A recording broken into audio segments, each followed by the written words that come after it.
the supervisor called me in the office one day and he was like, Rhod, we need you to take a drug test. And I was like, whoa, I took a drug test to get the job.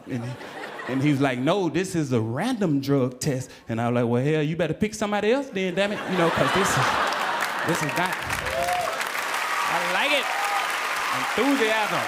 Y'all was clapping like you know me. I appreciate the love right there. Because you got to work. You know, I understand you got to work where you got to work. You know, I understand when people had to go on strike. You know, that's why I would not have been a good civil rights movement person, you know, because that was too much walking at one time.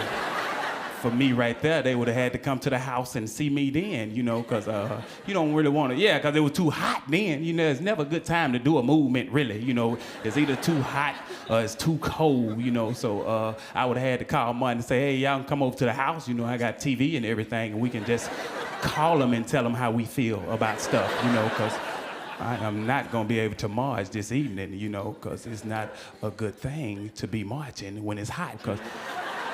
Yeah, because that's why I'm not good at, you know, people say, well, you don't have a regular job. You know, this is a regular job. You know, I just don't work 8 hours, you know, because I'm not a good 8-hour worker. You know, it's just, because I don't think you should have to be around people that long that you don't know. You know, that's not a good thing. You be like, I don't know these people. Why am I here this long? You know, because I don't think it take 8 hours to do nothing. We should not be around each other this long, you know, because you are there so long because it's the hourly wage, you know, they pay you like $10 an hour or something, and they make you work 8 hours. But I say pay me $80 an hour for an hour, and that would build employee morale right there, you know, because they got too many rules on the job. Like I used to work at this restaurant called Cracker Barrel, you know.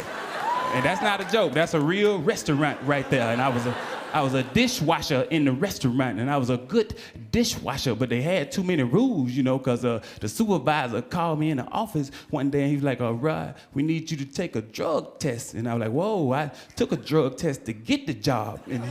And he was like, no, this is a random drug test. And I was like, well, hell, you better pick somebody else then, damn it, you know, because this is not, this ain't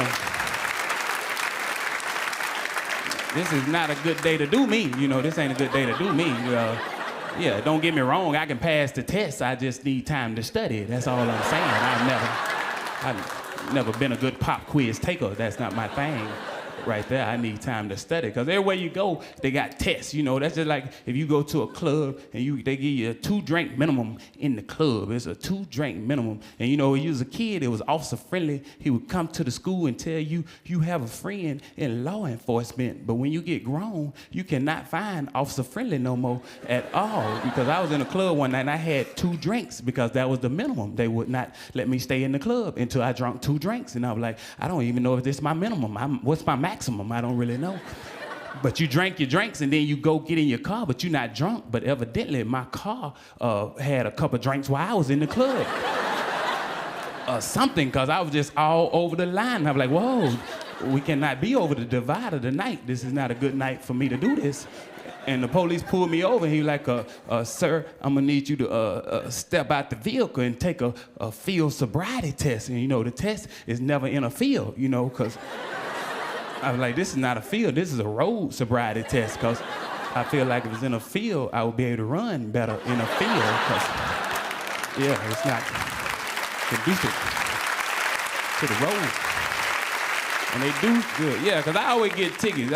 Police don't never like to work with you on charges, you know, because I was in L.A. and they got like a carpool lane, and I thought I was helping traffic. You know, I got in the carpool lane because there was so much traffic in all the other lanes. And I was like, whoa, everybody, it seems to be moving well in that lane right there, you know. So I got in the little carpool lane, and I'm riding good in the carpool lane, but a little police on the motorcycle get behind me, and he was like, woo, woo. And I was like, whoa, I need to get out his way, because evidently he is looking for somebody, you know, because he was in a hurry. And I pulled over to the shoulder and he pulled right behind me. And I was like, whoa, maybe he want me to tell him, you know, if I seen anything or something like that.